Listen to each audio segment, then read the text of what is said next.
Hello everyone and welcome. My name is Bailey, also known as CringeMcCringle here on YouTube. I hope everybody is doing well today. I myself, I think I'm doing pretty well, but yeah. Today I thought that I would talk about a set of figures that I said that I would talk about soon.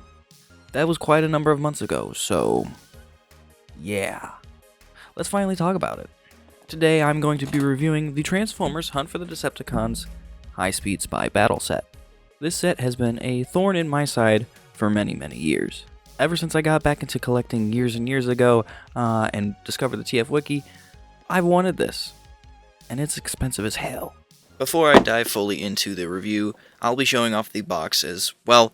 I want to know what it looked like before I opened it. Here's a picture of the bio on the back of the box for anyone who would like to read. Opening up the box though, everyone comes packaged in robot mode, and since I've talked about the twins before, I'm going to start with Sideways. While it might be hard to tell at first, Sideways is different. I've gone through various pictures to see what the key differences are from the standard release, so that way I can let anyone who's watching know. Starting off at the head, it is mostly the same, but this version has extra silver paint hits on the top. His buzzsaw and whatever this is has been painted in silver. The front lights on the car have also been molded in a much brighter red color. Sideways' abdomen has been molded in black and hit with silver and red paint. Hips and ankles are molded in red plastic instead of gray. And finally, the silver on the car mode has been substantially brightened, but I'll save that for later. So while these changes are subtle at first, seeing this one compared to the first release definitely helps me realize that it actually looks quite a bit different, and honestly, quite a bit better. I love how this toy looks despite him being an extremely gangly and somewhat cluttered mess in robot mode. He's absolutely too tall and limber and skinny, but I don't know, something about him just kind of speaks to me. He's weird looking but also cool looking at the same time. The design for the most part is pretty good, both on the toy and the actual robot design in the film, and I think that the toy does capture that design pretty well, especially for this being a first attempt, and them having to change the fact that he's not a licensed car anymore. That probably didn't help at some point, but it's clear that they did the best that they could, and honestly, they didn't do a half-bad job. Now, Sideways does have some features to him because it is 2009. On his arm, he has this saw, which you can spin, and Hasbro had to do something with that MacLeod idea, so I guess this was their takeaway. Sideways is a little limited in his posing potential. While he does have a good range of motion, he's got these super small feet that are on tiny ball joints, and therefore he likes to fall over. A lot. No wonder Sideswipe beat this guy's ass. Moving now over to the twins, of whom I've talked about before. Basically, I love these guys, and this is the rarest repaint of the mold. There's the regular release, the Shanghai Showdown, and this version. This one is different from the standard release in several ways. First and foremost, that you can probably see, the limbs have now been molded in brown instead of white plastic. Speaking of, the white plastic that has been used, I'm pretty sure has a slight yellow tint to it, whereas on the original, it was a pure white. I'm not 100% sure though, I could just be seeing things, but I want to say that's right. There also has been this amazing dirt wash that has been applied all over to both of the twins.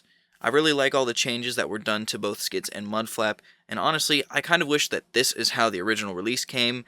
I mean, this is about as close to how they look in the movie, so now going on to detailing. Skids and Mudflap both have some very nice highlights going across their face, with excellently applied silver paint and blue for the eyes.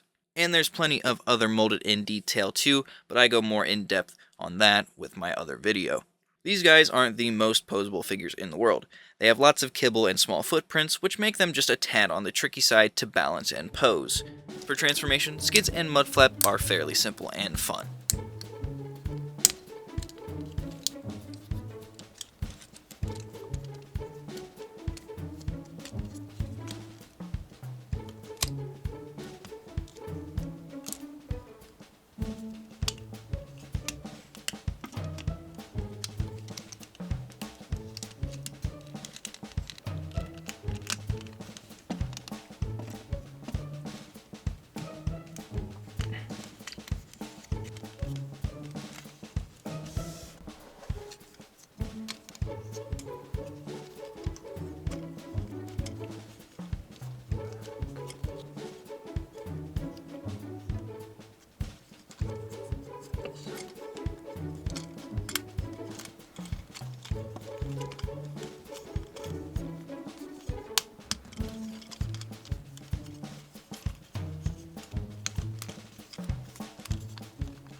Sideways is a complex guy, especially when it comes to the legs.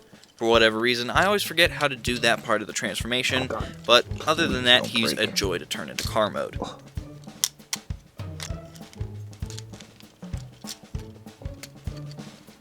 Shit, I don't remember how to do the legs. Okay.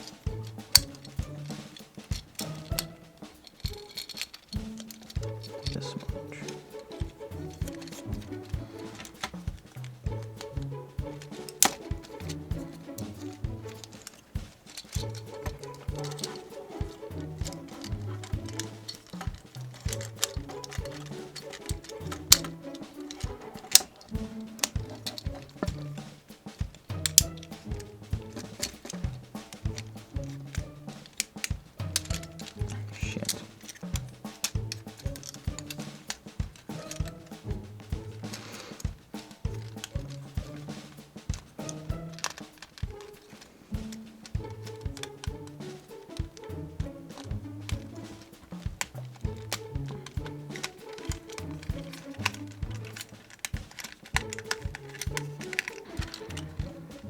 And here we have Sideways in his car mode. He turns into an Audi R8, or at least he did before Audi revoked their license from Hasbro because they killed off their Halo car way too quickly.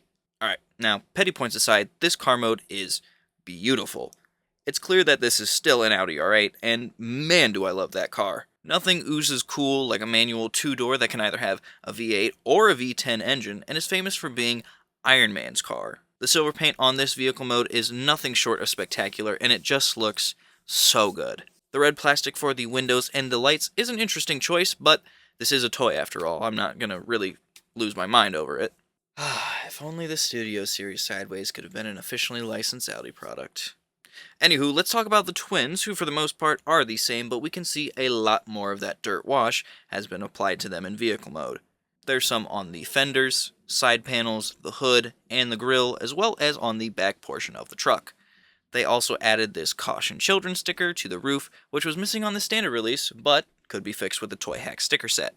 So that is it for the High Speed Spy Battle Set. Say that 10 times fast. An ultra rare and sought after 2-pack that features 2 of some of my favorite Revenge of the Fallen movie molds that are now finished in an amazing decos that perfectly replicate the Shanghai Chase from the beginning of the movie. I love this set so much, and I am so glad that I found it at TFCon last year because, man, I was really starting to lose hope. Anyways, I'll see everybody in the next video. Take care, and enjoy the last time that I get to hold this boxed. Alright, bye! Alright, see ya.